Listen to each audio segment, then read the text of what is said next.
રાજકોટના જંગલેશ્વર વિસ્તારનો ડિમોલેશનને લઈને હજુ પણ કામગીરી યથાવત છે। બીજા દિવસે પણ વહેલી સવારથી જ બુલડોઝરો છે તે જંગલેશ્વર વિસ્તારની અંદર પહોંચ્યા હતા અને ગઈકાલે કરવામાં આવેલી કામગીરીની અંદર વધેલા મકાનો એટલે કે જે 1489 જેટલા મકાનો તંત્ર પાડવાનું હતું તેમાંના જે બાકીના મકાનો હતા તેની ઉપર બુલડોઝર વહેલી સવારથી ફરીવાર ફરવાના શરૂ થયા છે અને બુલડોઝર દ્વારા આ મકાનો છે તે તોડી પાડવામાં આવી રહ્યા છે। ત્યારે જે રીતના મહત્વની વાત એ છે કે જે આ દેખાઈ રહ્યા છે મકાનો, તે મકાનો પાડી મૂકવામાં આવ્યા છે।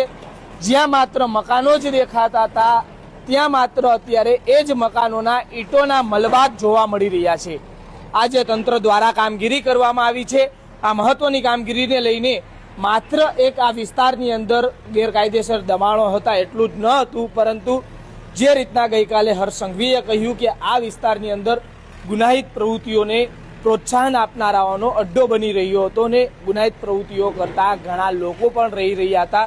ત્યારે જે રીતના જે દબાણો હતા તે તો દૂર થશે જ, પરંતુ ગુનાહિત પ્રવૃત્તિઓ પણ અટકાવવામાં આવશે। આ બંને પાસાઓને ધ્યાને લઈને તંત્ર દ્વારા માઇક્રો પ્લાનિંગ કરીને આ વિસ્તારનું ડિમોલેશન કરવામાં આવ્યું છે।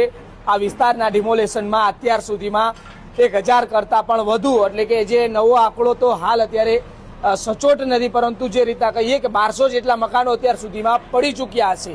ત્યારે બાકીના મકાનો પણ જે રીતના બુલડોઝર છે તે ફરવાનું છે અને ત્યારબાદ આ મલબાઓ અહીંયાથી હટાવવામાં આવશે।